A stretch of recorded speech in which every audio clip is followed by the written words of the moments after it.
If you've had your spousal or survivor benefit reduced because of the government pension offset, you need to hear this update because it could affect the amount of benefits you'll receive.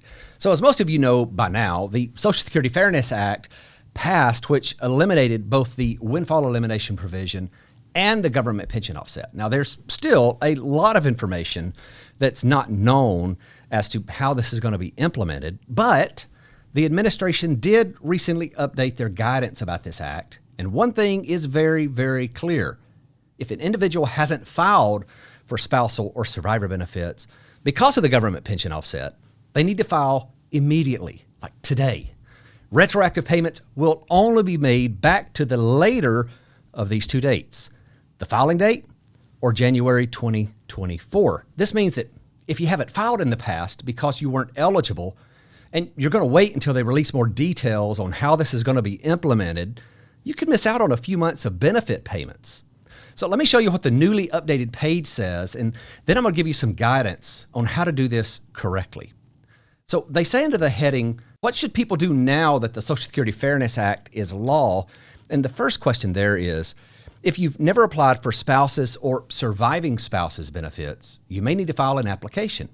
The date of your application might affect when your benefits begin. Filing sooner might help you get a higher benefit amount. And then under that, they say, if you're not sure whether you've ever applied for spouses or surviving spouses benefits, they go on to say the same thing. You need to file. And then it goes on to say underneath all of that, that if you're already receiving a part of your benefit from a spousal or survivor benefit, there's nothing you need to do beyond making sure your address is right, making sure your direct deposit details are right. So here's the important part. For those individuals who are not receiving a spousal or survivor benefit, you need to file, and you need to file again today. So if you're filing for a spousal benefit, you should be able to do this online. Now, we're already starting to hear reports where that online system is creating issues and you have to end up setting an appointment with the administration. And if it's a survivor benefit, it's already going to require an appointment to file for that. But this is the really, really important part.